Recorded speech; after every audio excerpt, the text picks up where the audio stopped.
Hello दोस्तों, welcome back to my channel. आज जो हम स्टोरी लेकर आए हैं, एक रोज़मर्रा की जो प्रॉब्लम्स आती हैं हमारी लाइफ में, उसको कैसे डील कर सकते हैं उसके बारे में है। ये स्टोरी है राहुल के बारे में, जिसकी एक बहुत इंपॉर्टेंट मीटिंग होती है और उसको मीटिंग में जाना होता है एक सिटी से दूसरे सिटी। जो दूसरा सिटी है तकरीबन 2 घंटे दूर होता है और वो सुबह 7 बजे निकलने का प्लान करता है ताकि 9 बजे अपनी डेस्टिनेशन पे पहुंच पाए।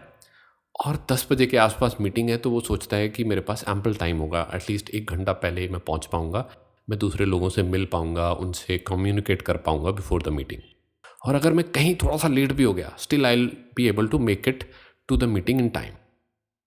बहुत इंपॉर्टेंट मीटिंग होती है, इसलिए वो बहुत अच्छे से तैयार होता है। एक वाइट रिंकल फ्री शर्ट पहनता है, अच्छे से आयर्नड ट्राउजर्स पहनता है, tie with a blazer, and he is ready to go. 7 बजे एग्जैक्ट अपनी गाड़ी उठाता है और निकल पड़ता है। दोस्तों, गाड़ी में जाते हुए बिल्कुल भी ट्रैफिक नहीं होता, सुबह हाईवे है, सुबह का टाइम है, ट्रैफिक नहीं है, so he is enjoying his ride और बड़ी मस्ती से जा रहा होता है। रास्ते में एक रिवर आती है और रिवर के ऊपर से एक पुल है जिसको पार करके, एक ब्रिज है जिसको पार करके उनको जाना होता है। जैसे ही वो ब्रिज को पार कर रहा होता है, वो रियलाइज़ करता है कि गाड़ी में कुछ प्रॉब्लम है, तो उसको साइड में पार्क करता है और उतर के सारे टायर्स चेक करने लग जाता है।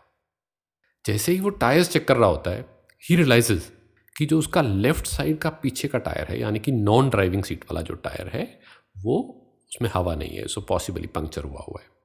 2 मिनट सोचता है एंड देन ही रियलाइजेज अभी इस समय कोई हेल्प नहीं मिलेगी, मुझे खुद ही करना पड़ेगा। तो वो अपना ब्लेजर उतार के गाड़ी में रखता है, अपने शर्ट के जो कफ्स हैं उनको थोड़ा ऊपर कर लेते हैं ताकि किसी भी रीज़न से गंदे ना हो पाए वो, एंड स्पैनर निकालता है गाड़ी में से और नट्स खोलने की स्टार्ट कर देता है।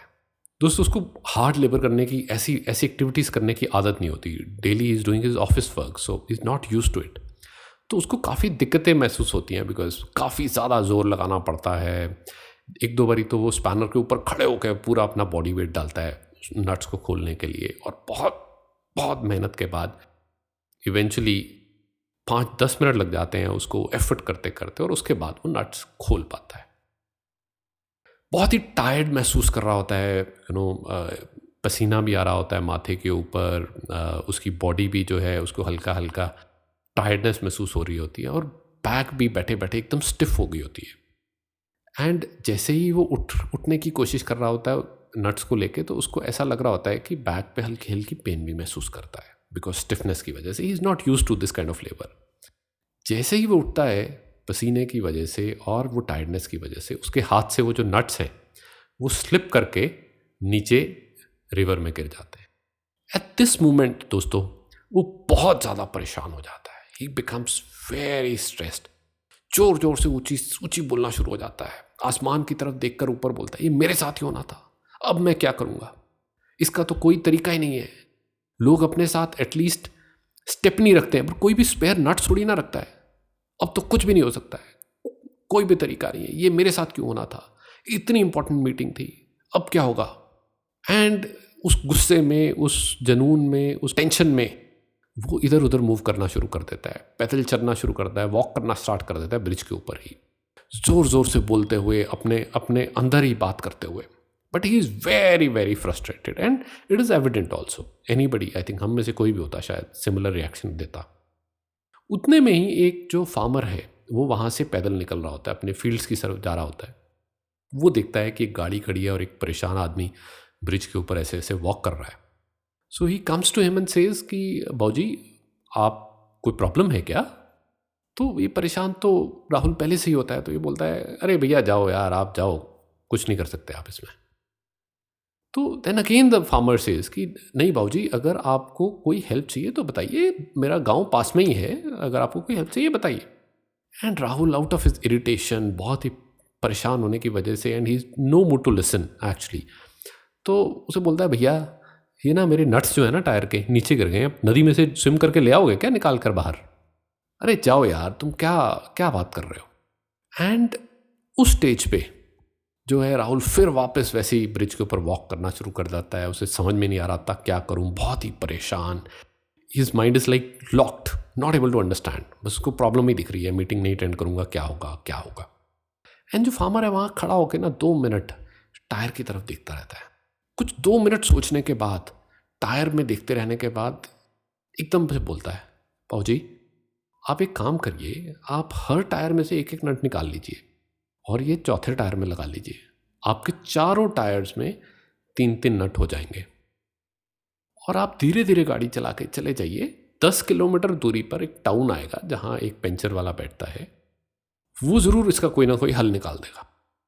At this moment Rahul stunt, उसको कुछ भी समझ में नहीं आ रहा, बट वो एकदम बड़ा हैरान हो जाता है। ये सोचता है कि ये जो फार्मर है ये मेरे से तो बहुत कम पढ़ा लिखा लग रहा है और मैं तो पूरा वर्ल्ड ओवर घुमा हुआ हूँ और ये ऐसा भी नहीं कि इसको बहुत एक्सपीरियंस है, हर जगह घुमा हुआ है, अक्रॉस द कंट्री घुमा हुआ है, अक्रॉस द वर्ल्ड घुमा हुआ है जैसे मैं घुमा हूँ। स्टिल ये ऐसा सोल्यूशन कैसे सोच पाया और मैं ऐसा क्यों नहीं सोच पाया? मैं भी तो ये रास्ता निकाल सकता था, पर मेरे दिमाग में ऐसा क्यों नहीं आया? दोस्तों, ये एक बहुत ही अच्छी कहानी है जो हमें ये बताती है कि हर सिचुएशन में हमारे पास 2 रास्ते अवेलेबल हैं। एक, प्रॉब्लम ओरिएंटेड अप्रोच को ले लें, जिसमें हमें, जो राहुल ने ली, जिसमें हमें प्रॉब्लम्स ही प्रॉब्लम्स दिखाई देंगी, और या फिर हम एक सोल्यूशन ओरिएंटेड अप्रोच ले लें जो उस फार्मर में ली, जिसमें हमें कुछ अलग अलग सोल्यूशंस दिखाई देंगे जिसमें से हम बेस्ट सोल्यूशन देख सकते हैं। दोस्तों, बहुत ही इंपॉर्टेंट है कि जो प्रॉब्लम ओरिएंटेड अप्रोच है वो आपको प्रॉब्लम्स ही थ्रो करती जाएगी। जैसे राहुल के साथ हुआ तो उसके दिमाग में यही चल रहा था, अब मैं मीटिंग में नहीं पहुंच पाऊंगा, शायद मेरा कॉन्ट्रैक्ट कोई और ले जाएगा, अगर वो जॉब करता तो शायद मेरी प्रमोशन का क्या होगा, मेरे सीनियर्स क्या सोचेंगे, इतनी इंपॉर्टेंट बोर्ड मीटिंग में मैं उसको मिस कैसे कर सकता हूँ, प्रोफेशनली मेरे साथ क्या होगा, मेरे कोलीग्स मेरे से आगे निकल जाएंगे। ऐसी प्रॉब्लम्स ही उसके दिमाग में चल रही थी। वेयर एज जो सोल्यूशन अगर अप्रोच वो रखता उस समय, तो शायद उसके दिमाग में कुछ आइडियाज़ आते, जैसे कि मैं यहीं वेट करता हूँ और जो पहली बस जाएगी वो लेकर चला जाता हूँ अपने दूसरे सिटी में, शायद मैं 10-15 मिनट लेट पहुँचूँ, शायद टाइम पे भी पहुँच पाऊँ, पहले मीटिंग अटेंड करता हूँ और वापस आके देखूंगा इस गाड़ी का क्या करना है।